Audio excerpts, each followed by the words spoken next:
무권 대리는 두 개가 있고 한 장 넘겨보셔. 25페이지에. 여기 봐. 무권 대리는 여기 봐. 다 협의의 무권 대리, 표현 대리 두 개가 있어. 무권 대리에는. 근데 협의의 무권 대리와 표현 대리는 그냥 여러분들 표현 대리 25페이지를 한번 보셔. 넘겨봐. 표현 대리는 세 개가 있어.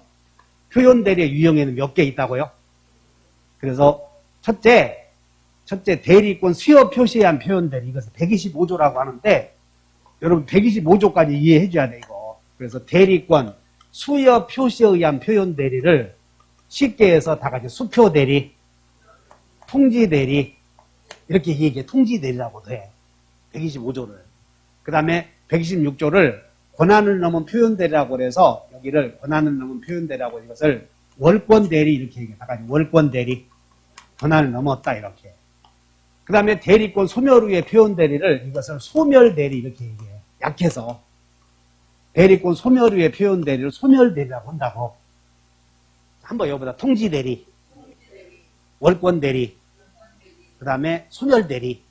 이것이 대리권 소멸 후의 표현 대리 세 가지 유형이 있는데 여기는 여기 갑이 대리권 소멸 후의 표현 대리는 을에게 내가 을이라고 하는 사람에게 제3자에 대해 이렇게 나와.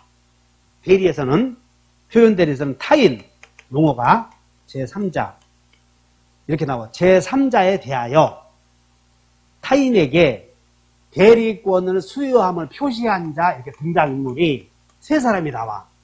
타인에게 제3자에 대하여 타인에게 대리권을 수여함을 표시한 자 등장인물이 세 사람. 한번 읽어본다. 제3자에 대하여 타인에게 대리권을 수여함을 표시한 자. 누구에 대하여? 제3자에 대하여. 그래서 갑이 병에게 내가 을이라고 하는 대리인에게 토지를 팔아달라고 대리권 주었다는 사실을 표시해. 근데 실제는 준 거야, 안 준 거야? 실제는 안 준 거지. 자, 갑이 을에게 토지를 팔아달라고 위임장을 써줘. 위임장. 근데 위임장을 써주었는데 을이 그 일을 처리하지 못하자 너 그 일을 중단해라 라고 철회해. 위임장을 써주었는데 을이 그 일을 처리하지 못하자 철회했는데 철회하면서 아버지가 큰아들에게 써준 위임장을 수거하지 못한 거야. 그랬더니 그 수거하지 못한 위임장 이렇게 제시한 거라고. 그럼 대리권 수여 표시는 꼭 본인이 제3자에게 해야 돼. 대리인이 해도 돼. 그러니까 대리권 수여 표시 방법은 제한이 없어. 대리권 수여 표시 방법은 제한이 없다고. 근데 실제로는 자 위임장을 이렇게 제시하고 나는 갑의 대리인이다라고 했을 때 실제로는 대리권이 없잖아. 근데 대리권 수여 표시는 했지 이렇게. 그리고 대리권 수여 표시해서 상대방이 대리권이 있다고 믿었는데 이 위임장은 대리인이 위조한 게 아니고 본인이 써준 위임장을 제시한 거야. 근데 위임장을 수거했어야 되는데 수거해가지 않은 잘못이 있지. 즉 대리권이 있는 것과 같은 외관 형성에 본인에게 잘못이 지금 있는 것이야 없는 것이야? 있으므로 너는 그 잘못에 대한 책임이 있다 그 말이야. 이렇게. 자 25페이지에 125조의 표현 대리는 대리권 수여했다고 했지만 실제는 주었다 안 주었다? 안 주었다. 그럼 1번 봐. 본인이 대리권 수여 표시를 해야 돼. 이때 대리권 수여 표시는 물어보는 게 대리권 수여 표시 방법을 물어보는데 꼭 이 을이라는 사람이 대리인이다. 을이라는 사람에게 내가 대리권 주었다. 반드시 대리인 또는 대리권이라는 말을 꼭 표시해야 하는 것은 아니다. 그게 꼭 나오니까 주의하셔. 그래서 1번 대리권의 존재를 추단할 수 있는 직함이나 상호 등의 사용을 무기능 경우에도 대리권 수요 표시라고 볼 수 있어. 둘째, 아까 기초적 내부관계 있었지? 기초적 내부관계도 대리권 수요 표시가 될 수 있어. 기초적 내부관계. 그 다음에 위임장 교부, 인감 교부 그것도 대리권 수요 표시가 되고 다만 그 별표에 인감 증명서 나오죠? 인감 증명서와 위에 인감과 비교해봐. 인감은 인감 도장을 준 것은 대리권 수요 표시가 되고 인감 증명서만 주었다면 대리권 수요 표시가 아니고 그다음 별표, 분양, 중개, 의뢰 요거 주의하셔야 돼요. 여러분들 중개, 의뢰는 사실행위야. 그래서 분양, 중개, 의뢰는 대리권 수요 표시가 아니다. 그래서 거기 별표에 분양, 중개, 의뢰 나오잖아. 그게 다른 자격점에서 한 3년 동안 계속 나왔는데 중개사 시험에서는 중개사니까 제일 먼저 나와야 되는데 안 나오잖아. 기분이 내가 지금 영 안 좋다고. 3년 전부터 나온다고 했는데 안 내버리니까 지금 헛소리 선생 아니야. 다시 분양, 중개, 의뢰가 변리사에서 나와야 되겠냐, 법무사에서 나와야 되겠냐, 중개사에서 내야 되겠냐. 그러니까는 이거 내버리면 다 할 것 같으니까 안 냈나 봐. 우리가 공인중개사 되려고 하잖아. 그래서 그거 내면 다 할 것 같으니까 안 냈나 보다고. 자, 정리. 분양, 중개, 의뢰는 대리권 수요 표시 해당 안 된다. 알고 계셔야 돼. 그래서 대리권 수요 표시했는데, 근데 이 대리권 수요 표시에 받은, 만약에 여기 우리 시험 올해는 이렇게 나왔어. 대리권 수요 표시의 상대방은 본인이 대리인 타인에게 대리권을 주었다고 하는 표시를 받을 상대방은 꼭 특정인이어야 되겠어. 불특정인이어도 무방하겠어. 불특정인이어도 무방하지. 근데 대리권 수요 표시를 만약에 상대방에게 했다면, 직접 거래를 상대방에게 했다면 상대방으로부터 그 얘기를 들은 사람과 거래했을 때는 125조가 적용이 안 돼. 그래서 대리권 수요 표시 상대방이 특정인이라면 꼭 특정인과 거래해야만 125조를 주장할 수 있다 하시면 돼.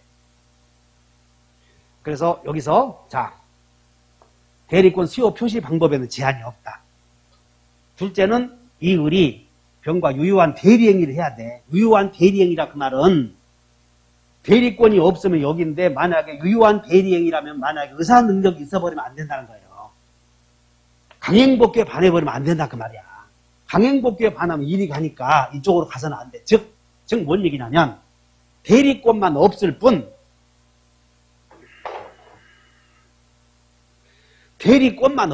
여기는 다 잘 되었다 그 말이야. 이해 가셨나? 그래서 그것을 따른다. 유효한 대리행위. 그게 3번이야. 유효한 대리행위. 그 다음에 여기서 봐라. 하자 있는 행위시 우리는 이렇게 돼 있어. 제3자에 대하여, 자, 제3자에 대하여 타인에게 대리권을 수여함을 표시한 자는 그 타인과 제3자의 행위에 대하여, 자, 타인과 제3자의 행위에 대하여 책임이 있다고 그러죠. 책임이 있다. 법조문에. 자. 그러면 책임이 있다 이 말은 대리권을 수여함을 표시한 자는 타인과 제3자 간의 행위에 대하여 책임이 있다 이 말은 책임을 물으면 져야 된다 그런 뜻이야. 따라서 책임을 져야 할 값도 책임이 있다는 얘기는 상대방이 책임을 물으면 져야 한다 그 말이고, 그러면 책임이 있는 자도 반대로 책임을 물을 수, 바보지 바보.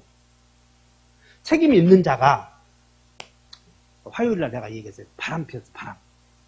그러면 이제 귀책사유가 있으므로 일방 배우자가 부정행위가 있게 되면 내가 책임을 물어서 이혼하자고 할 수 있어. 이혼하자고. 그럼 책임 있는 자가 지도 나한테 이혼하자 하면 되냐 안 되냐. 내가 그렇게 얘기했는데 못 알아들으면 사람도 아니야. 즉 다시 한다. 대리권을 수여함을 표시한 자는 타인과 제3자의 행위에 대한 책임이 있다. 표시한 자는 책임이 있다. 이게 조문이라니까. 다시 표시한 자는 본인은 책임이 있다 그래서 제3자에 대하여. 그럼 본인도 책임을 물어. 책임만 물으면 당하기만 해야 돼. 그 시험이 표현대리의 효력을 주장할 수 있는 사람은 상대방만 주장하는 거지 본인도 주장해서는 안 된다 이렇게 나오니까 주의하시면 돼. 그냥 하자면 책임이 있다. 그럼 책임을 물을 수 있는 사람은 이 사람만 물어야지. 자, 책임이 있다고 해서 그럼 책임을 물을 수 있는 사람은 본인에게 배우자가 부정행위했어. 그럼 내가 책임을 물을 사람은 나만 물어야 돼. 우리 형님도 물어야 돼. 대답해. 형님도 물어? 그러니까 책임이 있다고 해서 책임을 물을 수 있는 사람은 병만 물어야 되겠어. 병과 거래한 다른 사람도 물어야 되겠어.